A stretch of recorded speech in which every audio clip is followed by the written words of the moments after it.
Hey guys, what's going on? Welcome back here to another edition of the Fishing Teacher. Much appreciated you guys checking today's video out.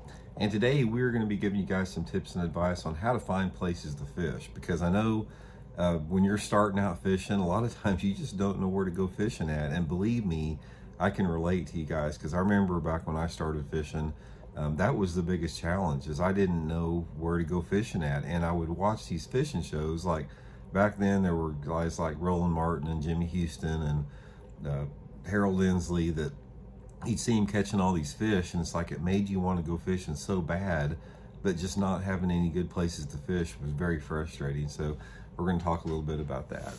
So first of all, I'm going to tell you guys right off the bat, it's a challenge. I mean, it is not easy to find good places to fish, and I'm going to sort of run through different scenarios you can do. The number one thing I want to suggest to everybody, guys, as far as if you want to have some good fishing and you want to put yourself around where there's a lot of fish, is try to get permission from guys that own farm ponds. Farm ponds are the number one places to fish. They're, most of the time they got a bunch of fish in them. They don't get fished very much. And if you can just ask around and befriend a farmer that's got some, ponds on their property, sometimes that can be the best fishing you're ever going to experience. And you're going to get turned down some, but there's going to be some guys that don't mind that you fish, especially if you just do catch and release. So my number one thing would be to just drive around out in the countryside, or go to the county and find out who owns the big parcels of property, and just ask them if you can fish. That is going to put you around the most fish you can possibly get. The second thing you can do is float or wade rivers and creeks. This is another thing where it's public access. That's one of the most difficult things to find a good fishing is public access. But most every state has navigable waters as far as where you can float or wade.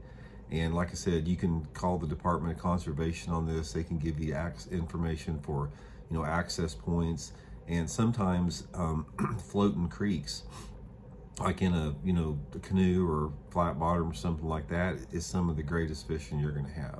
One thing that I will suggest you, if you do some wading, is don't spend much time fishing around any bridges. Most of the time you have to park your car around some type of bridge, but those are the areas that everybody fishes. So you need to get at least half mile away from those bridges if you can, to get into stretches of the creek that aren't getting much fishing pressure. But wading creeks is not only a good way to catch fish, it's also fun.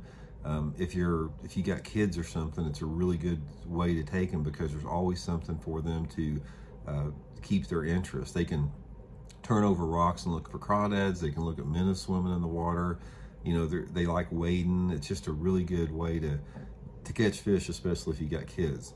Now, the next one we'll talk about is lakes. If you don't have a boat, it's difficult to catch fish off the bank in a lake most of the time, unless you're catfishing or something. There can be some decent catfishing, and there can be times where you can catch some fish off the bank, but most of the time, lake fishing is going to be pretty tough, because the lakes are so big. And you've heard the old adage probably that 90% of the fish live in 10% of the water, and a lot of times the 10% of that water is only accessible by boat. So again, one of the things you can do is, if you fish lakes, is contact the Department of Conservation in your state, find out where the public use access areas are. And once you go there, you can at least have somewhere to park. Sometimes that's the hardest thing, is just finding some place to park your car.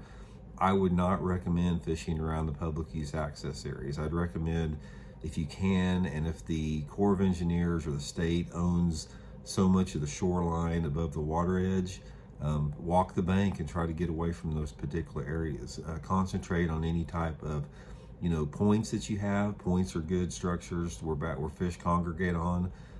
Try to go to the back end of the coves if you can walk back in there, because a lot of times those are really good areas for perch and bass and different type of fish. And just try to get away from the type of areas where a lot of people are fishing. Riprap banks are really good. If you've got a lake that has like a dam riprap that's got riprap all over it, there's always a lot of fish on riprap banks, and you can cast parallel to those rocks pretty easy and catch fish. But I used to do that a lot. My mom and dad, they had a trailer house down at Grand Lake in Oklahoma, and this trailer house was in this small cove off the lake. And I just used to walk the bank in the cove, and I would just make little casts parallel to the bank, walking the bank, and I used to catch quite a few fish doing that. I'd catch everything. I'd catch perch and bass and whatever. So the main thing is just ask around, try to find, ask the state authorities where the public use accesses are, and try to be friends with farmers, man. If you want to have some good fishing, try to be friendly with farmers, because they have got the water as far as where most of the fish are at. So anyway, guys, hope it helps you find some places to fish, and we'll talk later too.